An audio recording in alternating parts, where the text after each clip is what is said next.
Welcome back to the latest Pyro Pro video cast. Today we're going to talk about the top 10 tight ends for the upcoming 2015 season. I got Dogmatica here, we got Houdini in the mix, Stag Party, I'm D-Rex, we're Pyromaniac.com. Let's get right into it. At number 10... Aaron Hernandez. Yes, he is. Somebody on Twitter or Facebook said, you know, Aaron Hernandez is now the best wide receiver ever. Yeah. I had to correct him and say, no, he's just the worst tight end.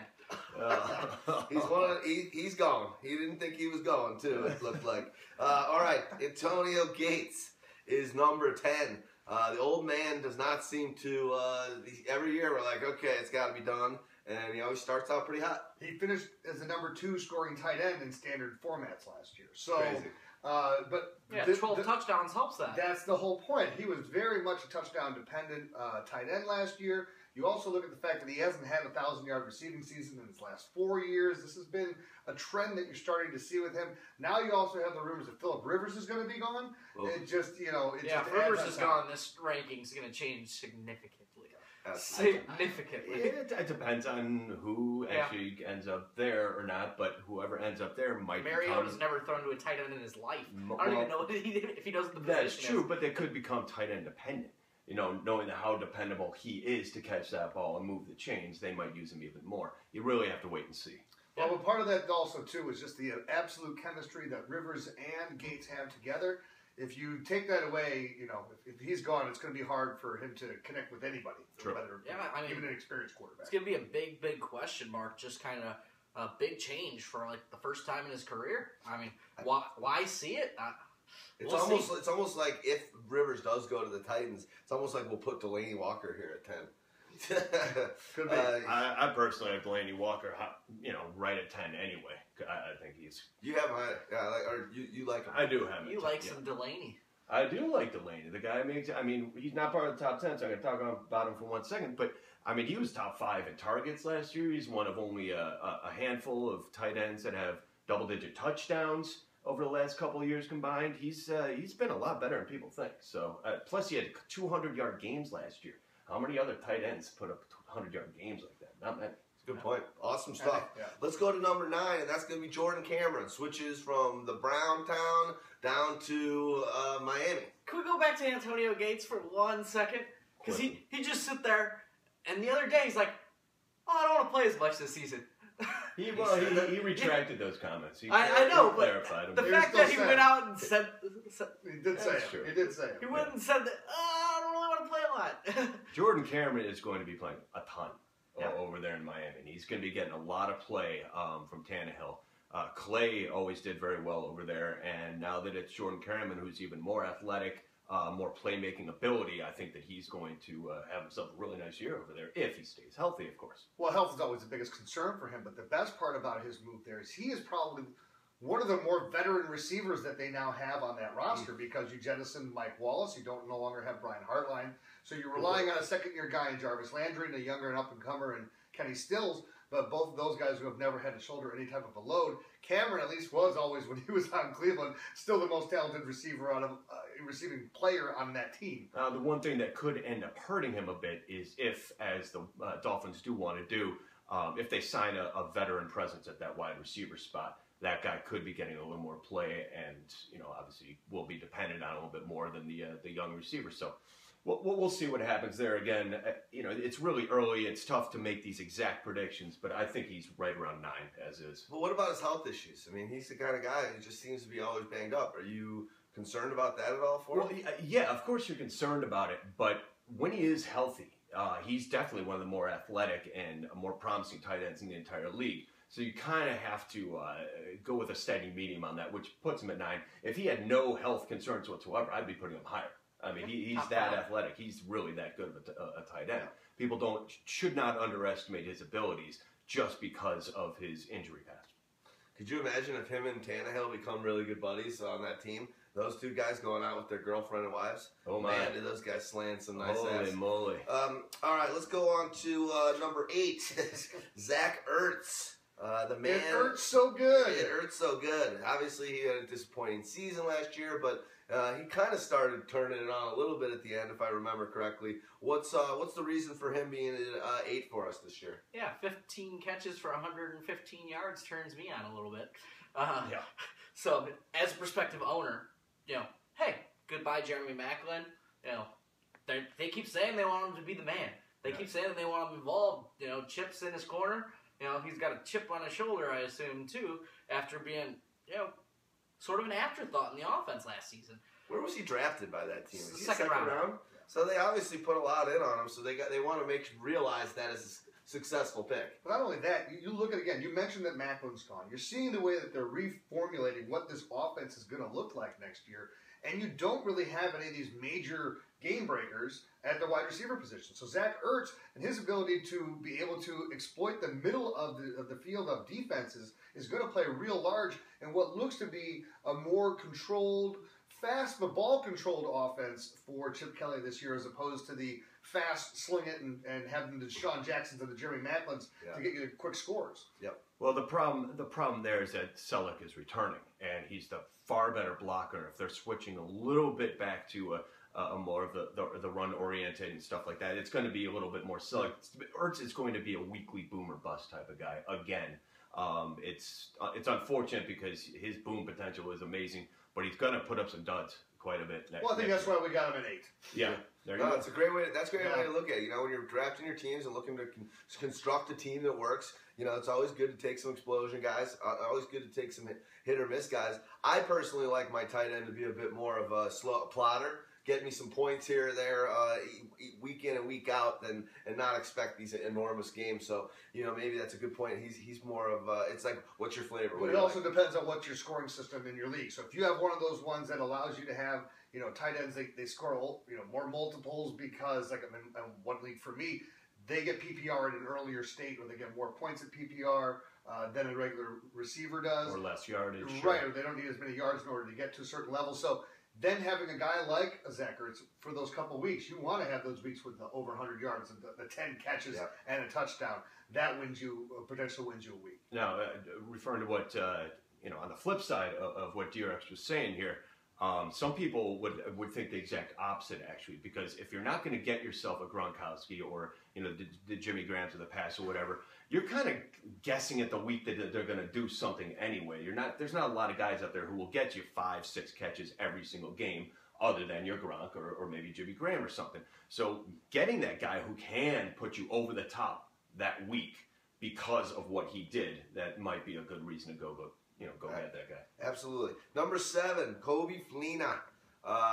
Luck, he had a good year last year, but that, in my opinion, had a lot to do with Dwayne being gone, and Dwayne Allen. So now he's going to be back in the mix. They've got another savvy wide receiver and Andre Johnson. Is there enough balls to go around for Kobe Fleener? I'm a fan of Kobe Fleener. Okay, and the more that I look at the numbers, it's like you said, you have the slower, more plodding guy, and that's Dwayne Allen. He's a guy that he's not going to give you a 100-yard receiving game. Mm-hmm. He's got and also another guy that's very much a touchdown dependent player is Dwayne Allen. And you look at Kobe Fleener, and this is a guy who, in his first year, he was supposed to, because he played with Andrew Luck, have that real chemistry. We really finally started to see great signs of that last year. And the reason why he can also have a potential for a great year, Dwayne Allen struggles with staying on the field. And when he's off the field, that's when Kobe Fleener really excelled. He has the ability to put up 100-yard games. He put up close to the same touchdown numbers as Dwayne Allen too, but although he did play in more games. But what do you think? What do you think about him? Fleener is hit or miss, like we were talking about with Zach Ertz before. Fleener is like the definition of that, because he will either go off for 150 or he will go 27, and that's.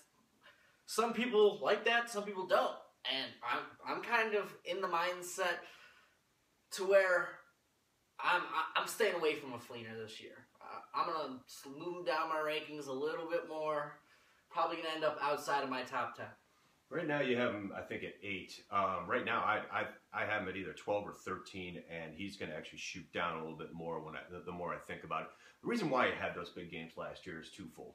One, when Dwayne Allen was out, he was dependent on a lot, obviously, going with a tight end. The other blocking tight end they threw in there, I can't remember. Jack Doyle. Doyle, yeah. It wasn't nearly the threat that a Dwayne Allen would be. But the other reason was because Reggie Wayne was so freaking bad.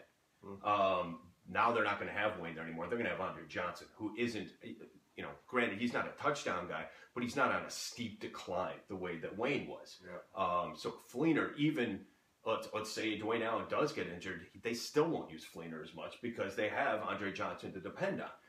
Plus, they want to bring along Moncrief, throughout the year. I know that they're going to try and do that. And T.Y. Hilton's obviously a ball hog. So I just don't like Fleener. It's funny. It's funny. I like him for every reason that you just said. Because I believe that this is Andrew Luck's real coming out chance now. Now he's got full complement of weapons. This is now, I see a major leap for him. And he went a major leap last year. I see him taking yet another step. And I see just more efficiency in the offense. So I look at all those extra pieces around, and I say that's going to free up Fleener more. I still agree with you, and this is why he's not in the top 5, because he is going to have those dud games. But I still think that there are plenty of those great games to be had, because this is an offense that I think is really at a point when you're bringing in Frank Gore and Andre Johnson, bringing in the veterans to shore up all the leaks on the hull of this ship, and this should be smooth sailing for this offense. Well, I understand what you're saying. The one thing I do want to say, if you do like him for all those reasons, then your basic prediction is that Luck will have about 50 to 55 touchdowns and about 5,500 yards. No, I expect Fleener to be a 8 to 10 touchdown guy. I expect Luck to have 5,000 yards. I expect him to have 5,000 yards. I can see 5,000 yards, about 42 touchdowns. I think that Andre Johnson makes up for all that, not Kobe Fleener. Andre Johnson's going to put up 800 more yards than what Reggie Wayne did last year is what he's going to do. Yeah. And the touchdowns, he spreads those around evenly anyway, pretty much. I mean, a lot of guys get those, whether it's 3 different running backs getting, 7 different. The tight end is always heavily targeted, but between him and Dwayne Allen, they both catch a lot of touchdown passes from Andrew Luck. Let's move on to number 6 he's not Orange Julius Thomas anymore. I guess now he's more of like black and blue Julius. What color is that even? Is that like Jaguar a teal? Teal. Yeah. Teal Julius does not have the same Teal Julius is now, obviously in Jacksonville, and the one thing that we saw in your dependency piece or targets piece, I forget which one it was. We saw that Bortles delivers the ball a lot to the tight end. No, that's why he was one of the 5 lowest. I don't think that's true. Bet you every dollar in my pocket right now. Well, you also have to understand who they were doing. The tight end for Jacksonville had a great percentage. It was like 60%, I remember. No? No. It was Clay Harbor for the majority of the year because Mercedes Lewis was injured for a bunch of the year. But, I mean, between the two of them, when they were both playing, I mean, Bortles threw to them some. I don't think he was either the lowest or the highest. I'll go back and look at that chart again. I guess I'm wrong. Either way, it's a whole different story. Yeah, it's a different deal. Julius is just that much more of a playmaker than any of those guys were. And Mercedes coming out as a receiving threat, a decade ago, turned himself into a pretty good blocker, and then stayed in the league, and they gave him a nice contract for staying around for another year. I think that happened today. Yeah, or he's a monster. I mean, the guy's gigantic. Yeah, and he was relatively athletic. They're never going to use it that way, but yeah, I mean, he's a great compliment to Julius over there. Julius will be able to do whatever he wants out there. He'll be able to use himself as a receiver because Mercedes will be able to block. So that's definitely boding well for his Do you think Julius is the number 1 target on the Jaguars this season? That's a good question. It depends. A lot of that depends, I think, on Blackman.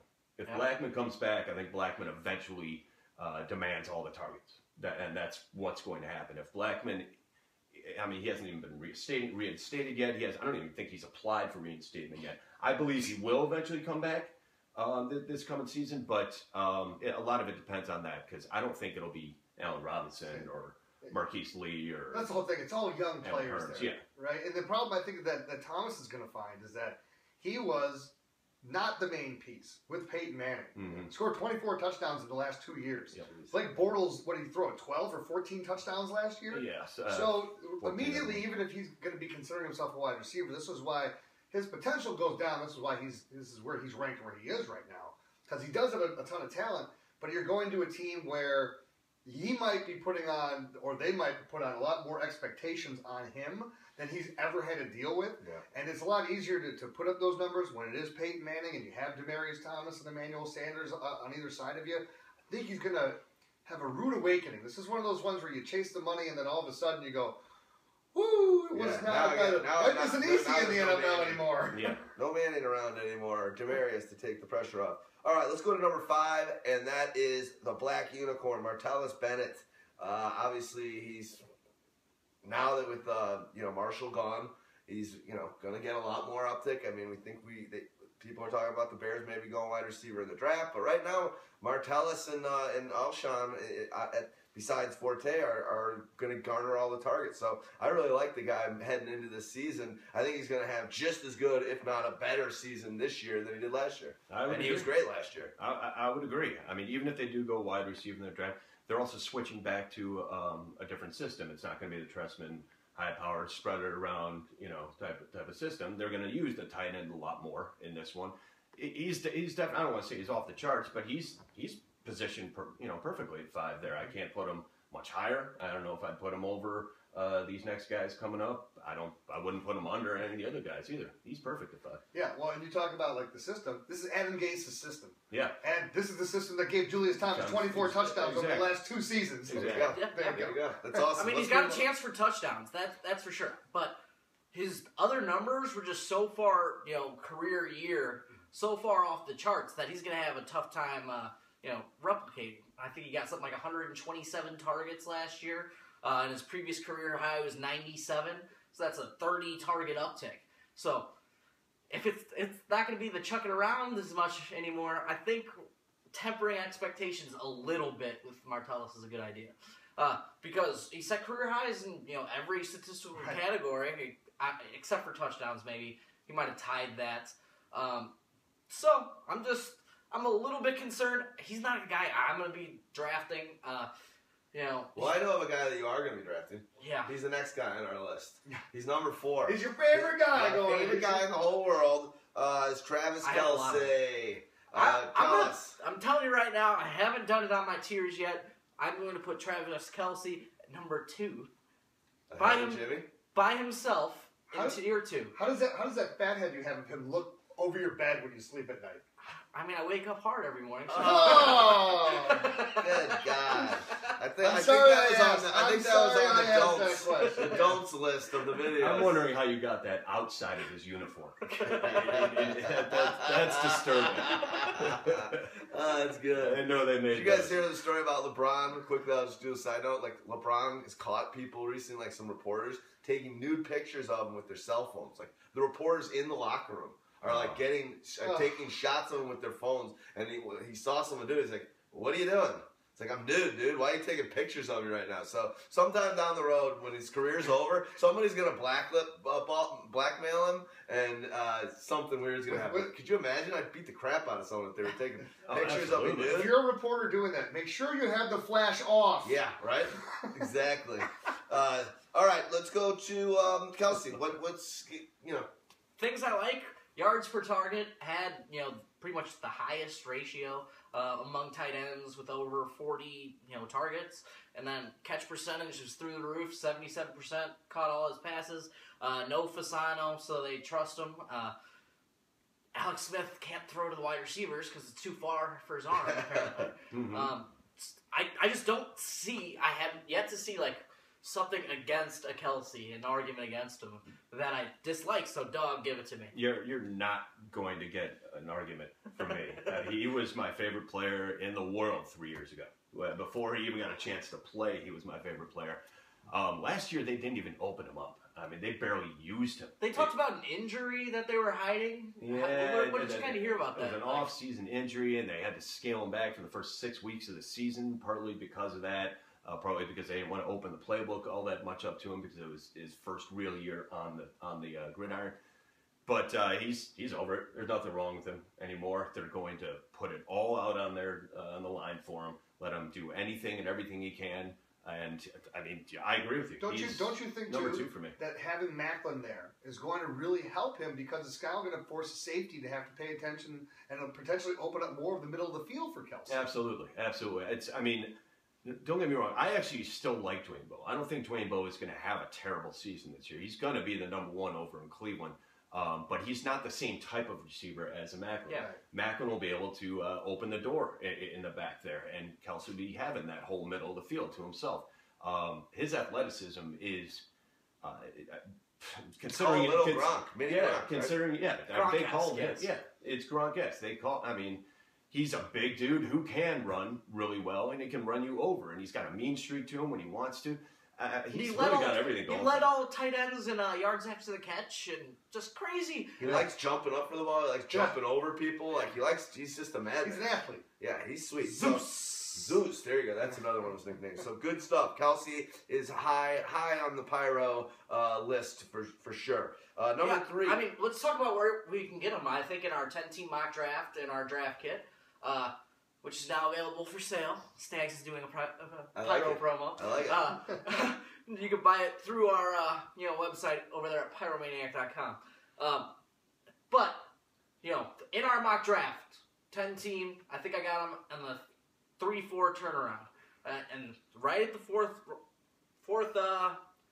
round is where I'm targeting at Kelsey, and I'm pretty much gonna avoid any other tight end. And if I don't get Kelsey, I'm staying away from the position and drafting like the last one and taking a flyer on like 2 players like a Josh Hill and somebody else up and coming. I would say that Martellus Bennett is probably the break off right there at the tiers, but I would put him a step below these top 4 guys that we're going to be talking about. I think in the end we're going to agree that Kelsey is above this next guy.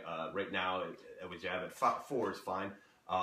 Maybe not for Houdini's sake. Won't be for me. It won't be for Houdini. Either, but okay, but it's close. It is close. It's going to be close, but I think that there's the break off right here, and you're absolutely right. I think the top couple of tight ends that we're going to be talking about are going to be going too early, and the other guys you can wait for after that break off of the rounds there, fourth round or something like that. So if you're going to get them, that's when you're going to have to get them.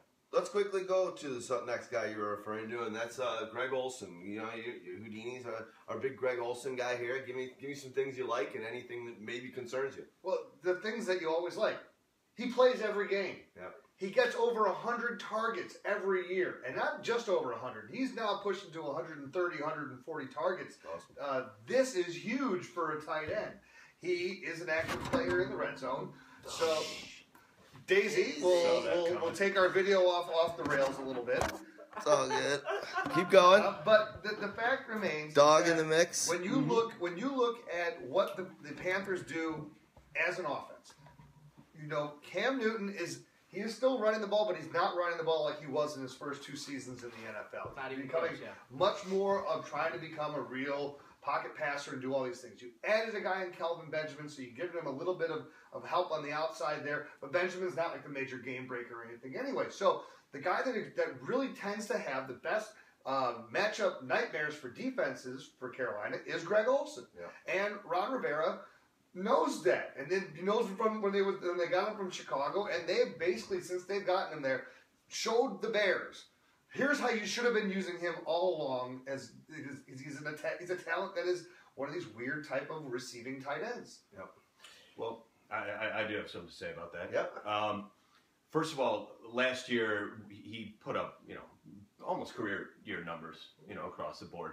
But you were dealing with a wide receiving core that nobody in the world ever wanted, and nobody would ever pass to. I mean, Kelvin Benjamin was a rookie, and he did as well as you could as a rookie. But when your number 1 is a rookie wide receiver who was actually thought of as more of like a tight end coming into the draft almost, your only option was Greg Olsen at that point. Now we've learned that Kelvin Benjamin can play wide receiver and is a pretty good one, a pretty darn good one. He's going to be a second year in now, so he's going to be a lot more familiar with the system. They're going to use him a little more. They're probably going to bring in another wide receiver as well. They're not going to just stick with what they went with last year. It ain't going to be Jericho Cotchery, pulling up the reins there with the number 2 spot, or Philly Brown, or Philly Brown, or whatever. They're going to draft someone else. They're going to go get someone else, or something else is going to happen there. There's going to be more targets. They're going to try and get Jonathan Stewart more involved now. They don't have to worry about that 300 monster. They're going to really kind of hone in that running game a little more. I don't want to say that Olsen's going to fall off the charts because I still believe that he's the 4th tight end behind Kelsey and the next couple guys. Obviously, it's Jimmy Graham and Rob Gronkowski. We don't have to beat around that. But spoiler alert! Sorry, but and he's right there at that 4 spot. He's not below a Bennett, but he is right there. I just don't expect him to have better numbers next year than he did Here's this last I'll say though, just be my guest. So we can move on. When I compare him and Kelsey, here's what makes it easy for me why I'm putting Olsen ahead of him. He's done it year after year after year. Kelsey has the ability to potentially be a guy that can do it year after year after year. Hasn't proven it yet. Alex Smith is the quarterback. And that's You want it. Alex Smith or Cam Newton is my answer. And I agree. Kelsey gets banged up and whatnot. What do you have to say? I mean, you want a guy on the uptick, or you want a guy who's sort of, slowly You want a guy in his down? prime, which is still where Olsen is. And Kelsey finished 8th overall at the position last season. That's pretty impressive. That I mean, he was out and that's sort of doing it, if you ask me. I agree. Well, let's move on to the number We'll see what he comes out at the end of the Number 2, Jimmy Graham, moving locations. He goes from obviously Drew Brees and all the great numbers he was putting up there down for the Saints, and now he's with the Seattle Seahawks, who've been in the Super Bowl the last 2 games. And we know that Russell Wilson hasn't had a complement of receivers at his disposal. So who knows what happens there. I think you got to be loving Jimmy Graham, but as we all talk about, and Todd mentioned earlier, you're paying a steep price to get yourself a Jimmy Graham. It's a 2nd-round pick in my estimation in probably most drafts. Maybe 3rd, but I think he's going. I got him in the 3rd in our mind. You got him in the 3rd? Okay. So. Which I think that value is good. I'll throw out my opinion on this. I will not have Jimmy Graham on any team this year, no matter what. Even if he lasts to the 5th round, I still don't take him. And I'll tell you why. First of all, this is a running team, plain and simple. This is not the New Orleans Saints anymore. They will have half of the passing attempts as what Jimmy Graham is used to, and that's not just for Jimmy. That's not just for the whole team, but Jimmy Graham will get half of the targets that he got in New Orleans, and that's a ton of targets taken away from you. Yeah, I think it was 203 pass attempts less from Seattle to New Orleans last season. Wow. So, you're talking a good number a game. You're talking 10 to 12 pass attempts a game. So those numbers aren't going to Jimmy Graham. Number 1 target in the red zone for the Saints, always Jimmy Graham. Always Jimmy Graham. Number 1 target in Seattle, Marshawn Lynch. That's Marshawn Lynch. You better hope so after that fiasco in the Super Bowl. Yeah, absolutely. or it's going to be Lockett on the real quick thump over the middle. Oh, shit. Damn, I shouldn't have thrown that. Biggest moment of my life. Thanks for the awesome Super Bowl for the losers. I don't want to take anything away from Jimmy Graham because the guy has been out of this world the last few years. But the fact of the matter is that you could tell he's starting to get banged up. You could tell that he's starting to slow down a little bit. You could tell it's not the same Jimmy Graham from just a year or 2 ago. Yeah. This is not going to be the same Jimmy Graham. It's a running team. It's a tougher. It's a tough conference. Let me give the other side. Go ahead. Yeah. And these are all the reasons why you do like him. Well, no. Exactly. Well, here's what you like about him. And again, picking him up in the mock draft in the 3rd round. I like when you just said it right there. You sounded like Hubie Brown. The guy from the basketball guy. Yeah. He's like, this is what you love about his game. He does. I love the way he's an overview, a scouting report. Well, this is what you do like about it. But did you like the fact that you're not going to pay for a 1st or 2nd round pick for him now? Because that's where you're overpaying and you're not going to get any value out of it. You do have to realize that Jimmy Graham was coming out of this amazing New Orleans offense. He sucked in that offense last year. And he was still one of the top higher scoring tight ends, but he wasn't giving you the Jimmy Graham separation that he gave you a couple seasons ago. So I'm not expecting that necessarily, but I'm actually expecting him to be better than he was in this last season in New Orleans, where he became basically an afterthought. And it's like, you could almost tell, like there was that one play at the end of the year where Jimmy got I think it was against the Bears, and Drew Brees, he hadn't caught a touchdown in so long, threw the ball, and he dropped the ball, and then Brees gave him a look like, what do you want from me? And then he throws the touchdowns to Josh Hill. Yeah. So where he used to be that guy, I think that now going into Seattle where there just is a dearth and there's no competition there, I think that's going to at least bring him up to that level. And Russell Wilson is a guy who doesn't want to run, who ran because he had to, because he could create as much time in the pocket and not one guy could get open. Yeah. Well, maybe Jimmy can get open for him and he'll trust throwing him the ball. What do you mean he has one? He wants to steal bases. Yeah, I guess he's going to be playing baseball. Yeah. Well, the one thing I'll say about Jimmy Graham is I think you're right. There seems to be an injury, a slowdown effect with him, and I think it's pure and simple why this happened. This guy's super tall. He's a basketball player. What is he, 6'8"? 6'7", 6'7"? I mean, think about it. He's running around on these fields. He's getting hit.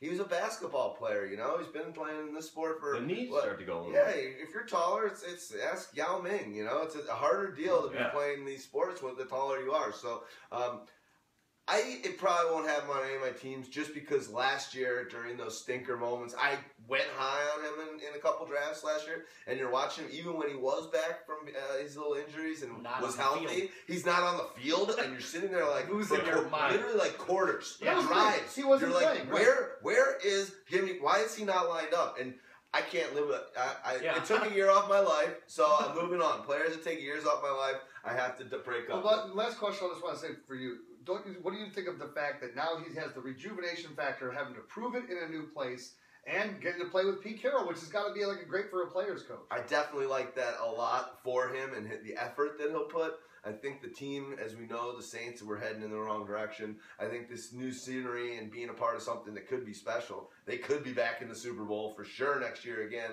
is going to motivate you and help you be the best you can be. So, it's like, we still think Jimmy's the second best tight end.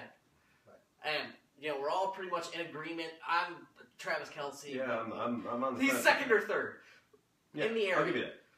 So, the thing is, it's like, we're tempering our expectations because the targets just aren't going to be there. They didn't throw it to the tight end all that much, but Jimmy Graham's a different player, so they're going to target him. So, yeah, is he going to get 100 targets?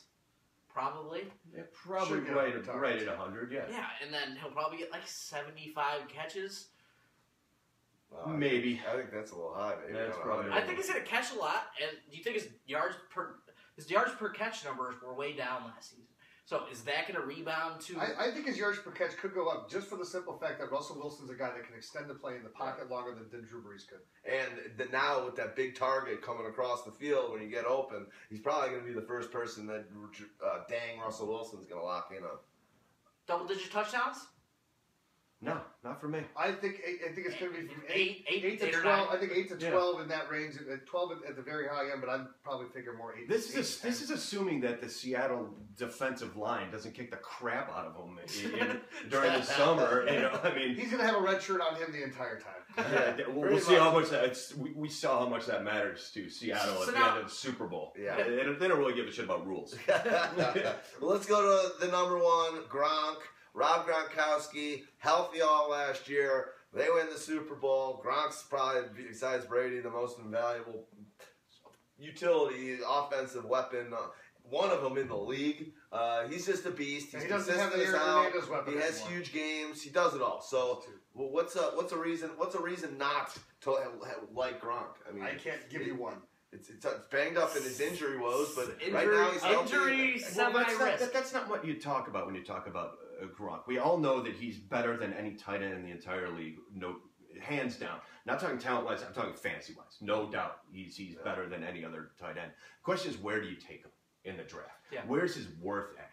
You just took him in the first round in our mock draft. How did you like your team after grabbing him in the first? You know, and I wrote this in my write-up. TBD. I'm not sure. You know, I don't like some of the things that came out of that. A bad wide, you know, my wide receiver one. I'm not remembering the team off the top of my head, but I think you lose a lot on a wide receiver or a running back. So it's tough, you know. I do that in the mock drafts quickly so that I can learn from it and test and find out that sweet spot for the team that I want. But you know, I'm not going to be taking Gronk in the first round in leagues that I'm paying money to be in. I don't see that happening. But maybe that changes. You know, we do all these mocks, we talk about this stuff all off season, and certain guys start raising in my mental template, and other guys start falling off. I like Gronk, but I'm not taking him in the first round like you're going to have to. No, I don't think you take him in the first round. But if you're in leagues that are basically just touchdown leagues, where that's the most important factor, he's still going to be right up there. If it's not at the end of the first round, if not in the beginning of the second round. Yeah. In regular standard leagues where yards and everything else comes into play, and the points can get spread around more positions that way, I think realistically where you feel good value in getting him would be if the late second round, maybe somewhere in the third round. I mean, really ideally third round, then you've already got your first 2 picks, and then you can add a Gronk. Then you really feel like you're adding value. But I think if you have to step up late first, early second, I think you're overreaching for what the potential Yeah, is. it's just no chance for him getting to the second or third round, I think. No, I don't think so either, but Yeah, I was going to that's where say, you I'll should be go. the first to say it, but you were. There's no chance you're going to get him, even at the end of the second round. Somebody's You're going to right, take this That's guy. where the value is. So what we're all saying is we love him as the first tight end. We're all not going to have him on our team. Yeah, Exactly. And then unfortunately. I think when it comes down to Totally it, you really have to understand what the value of tight ends are within your draft. None of us, I mean, we've done this for a while now, and the only one who would possibly be worth their value obviously is the Gronk in the first round. But when you get beyond that, there's so much similarity, and just the position itself is so fickle. It's just certain players are, they have a career year, the next year they get injured, or they're not even close to replicating it. There's only 1 or 2 players who've done that throughout the years. Gates, obviously, in the old days, Tony Gonzalez. You can predict where their values are, but nowadays the game is changing so much. Tight ends are so up and down, so many good newcomers, so many injuries that it's tough to place them up there in the first round or second round and feel like you really got your value. Awesome, guys. Good podcast. We just went through the top 10 tight ends for this upcoming season. Good times. I want to quickly mention to you guys a couple things that are happening on the site. Stag Party had mentioned our draft kit is out. It's $20. It's remarkable. If you buy it, you'll get all the 5 remaining updates between now and the start of the season. We're going to do it about the 15th of every month. So the next version 2 will be out May 15th. That's a great thing. Check out on our site, pyromaniac.com. Check out some of Mozambique. We call him Mo. He's one of our partners here at Pyro. Check out his videos. So he's interviewing a lot of guys around in the industry, guys that have podcasts, guys that are on Twitter, guys that have websites, famous, well-known people in the industry. Check out those videos. They're great. They're good insight. Mo's doing a good job. He's the next Charlie Rose out there. We're working as a part of these videos. We'll be a part of Pyro Pro. We're giving you guys a little bit of a glimpse of these for free now to get you guys fired up on it. But we'll be, before every podcast, which we're about to record a podcast right now, we will be doing these videos. And, we really appreciate you guys taking the time out of your day to listen to us. We really love this stuff. Yeah, and we can subscribe people. Yep. Subscribe to us on iTunes. Yeah, check out our podcast. Android users on Stitcher. Yep. Stitcher for Android users if you want to use it. We've got iTunes. Subscribe to us there. Good stuff. We're doing a podcast every week year round. So check it out if you're into that kind of thing. We don't mess around. They usually are about 2 to 3 hours long. The industry norm is about 40 to an hour. So as usual, Pyro going over the top. We love you guys. Thank you. Later.